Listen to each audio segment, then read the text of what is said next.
നാം അറിയാത്ത നമ്മുടെ മനസ്സ്. ലോകത്തിലെ ഏറ്റവും വലിയ അത്ഭുതമാണ് നമ്മുടെ മനസ്സ്. നമ്മിലുള്ള മനഃശക്തിയെ തിരിച്ചറിഞ്ഞ് വിജയത്തിലേക്ക് കുതിക്കുവാൻ നമ്മൾ തയ്യാറെടുക്കേണ്ടതുണ്ട്. അതിന് ആദ്യം മനസ്സെന്താണെന്ന് അറിയണം. മനസ്സിന് വിവിധ തലങ്ങളുണ്ട്. മനഃശാസ്ത്രജ്ഞർ പല രീതിയിൽ മനസ്സിനെ വേർതിരിച്ച് പഠിക്കാൻ ശ്രമിച്ചിട്ടുണ്ട്. പ്രശസ്ത മനഃശാസ്ത്രജ്ഞനായ ഡോക്ടർ ജോസഫ് മർഫി മനസ്സിന് 2 തലങ്ങളുണ്ടെന്ന് പറയുന്നു. ഒന്ന് ബോധതലം, 2 ഉപബോധതലം. ബോധതലം എന്നാൽ നമ്മുടെ ബോധമനസ്സിൻ്റെ പ്രവർത്തന മേഖലയാണ്. ബാഹ്യലോകവുമായി നാം ബന്ധപ്പെടുന്നത് ഇതിലൂടെയാണ്. ഉപബോധതലം ആണ് നമ്മുടെ വിജയത്തിൻ്റെയും പരാജയത്തിൻ്റെയും ഉറവിടം. അതിലേക്ക് നാം കൊടുക്കുന്ന നിർദ്ദേശങ്ങളാണ് നമ്മെ വിജയിയാക്കണോ പരാജിതനാക്കണോ എന്ന് തീരുമാനിക്കുന്നത്. അതായത് നമ്മുടെ ചിന്തകളാണ് വിജയത്തിൻ്റെയും പരാജയത്തിൻ്റെയും ഉറവിടം. ശാസ്ത്രം പറയുന്നത് 24 മണിക്കൂറിൽ ഒരു വ്യക്തിയിൽ 30,000 മുതൽ 50,000 വരെ ചിന്തകൾ കടന്നുവരും എന്നുള്ളതാണ്. ഇതിൽ 70% മുതൽ 80% വരെ ചിന്തകളും നെഗറ്റീവ് ചിന്തകളാണ് എന്നാണ് പറയുന്നത്. നമ്മളിലേക്ക് തന്നെ നമ്മൾ നോക്കുമ്പോൾ മനസ്സിലാക്കാൻ കഴിയും ഒരു ദിവസം എത്ര ചിന്തകൾ നമ്മളിലേക്ക് കടന്നു വരുന്നു എന്നത്.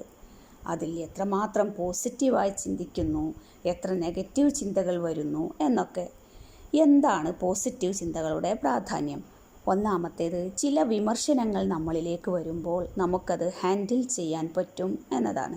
റീമൻ ഹോളിവെൽ എന്ന ഗ്രന്ഥകാരൻ തൻ്റെ പുസ്തകത്തിൽ ഇങ്ങനെ എഴുതി: "the vice man changing his mind and fool will never." ബുദ്ധിയുള്ള മനുഷ്യൻ തൻ്റെ മനസ്സിനെ എപ്പോഴും മാറ്റം വരുത്താൻ ശ്രമിക്കും, എന്നാൽ ബുദ്ധിഹീനനായവൻ ഒരിക്കലും അത് ചെയ്യില്ല. നമ്മുടെ ഉപബോധ മനസ്സിന് വ്യക്തമായ നിർദ്ദേശങ്ങൾ നൽകുകയാണെങ്കിൽ നമുക്ക് വേണ്ടി അത് പ്രവർത്തിക്കും. എങ്ങനെയാണ് നാം ഈ നിർദ്ദേശങ്ങൾ നൽകേണ്ടത്? നമുക്ക് ആവശ്യമുള്ള കാര്യങ്ങൾ ഉപബോധ മനസ്സിനോട് പറയാൻ കഴിഞ്ഞാൽ, അതിന് വ്യക്തമായൊരു ഡിറക്ഷൻ നമുക്ക് നൽകാനായാൽ, ഉപബോധ മനസ്സ് അതിനനുസരിച്ച റിസൾട്ട് നേടിത്തരും. നാം ഉപയോഗിക്കുന്ന വാചകങ്ങൾ ഏത് രീതിയിലാണ് എന്നതിനനുസരിച്ചായിരിക്കും നമുക്ക് കിട്ടുന്ന റിസൾട്ട്.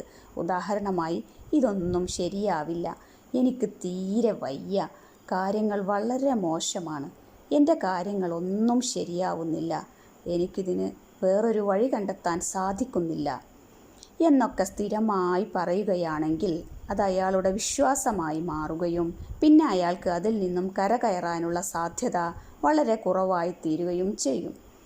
അതിനു പകരം ഇതെല്ലാം ശരിയാകും എന്ന് മനസ്സിലാക്കാൻ കഴിഞ്ഞാൽ അവിടെയാണ് ഒരു വ്യക്തി വിജയിക്കുന്നത്.